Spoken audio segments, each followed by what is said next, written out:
Hi guys, welcome back to my channel. Today I wanted to show you how to make an easy, never dry stovetop chicken. Cooking meat can be tricky sometimes. You definitely do not want to undercook meat, but you don't want it to get burnt either. So I'm going to show you guys a really easy way to perfectly cook chicken on the stovetop. This technique is best for a 10-inch skillet or larger, something that's deep.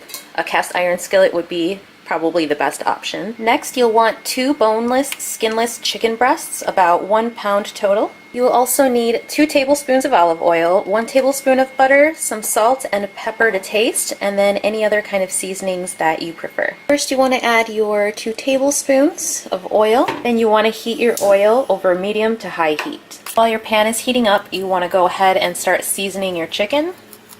I like to go heavy on my seasoning. Then after about 2 to 3 minutes, you want to make sure to swirl your pan first. Just like that, even everything out. And then you want to add your chicken evenly.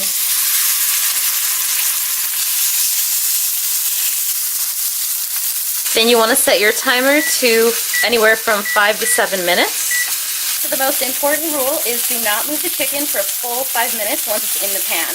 Don't try to wiggle it or flip it for a full 5 minutes. If you can't easily flip the chicken with tongs, it's not ready for flipping yet and it won't be golden brown. Now flip the chicken only one more time with the goal of golden brown on each side. Now you want to add your tablespoon of butter between the chicken. Let it melt, and then you're going to want to swirl it around the pan. Make sure you get the butter coated evenly onto the chicken. Now we're done. It's actually very important that you add the butter at the end, not the beginning, and that prevents the butter from just burning. See, they're really nice and golden brown on both sides. So now we're going to cut it open to see how it turned out. Sorry, I'm really bad at cutting chicken, but you get the gist. That is the end result. Check out all of that juice and flavor, guys. So delicious. I cannot wait until you guys give this a try. Let me know in the comments below how yours turns out.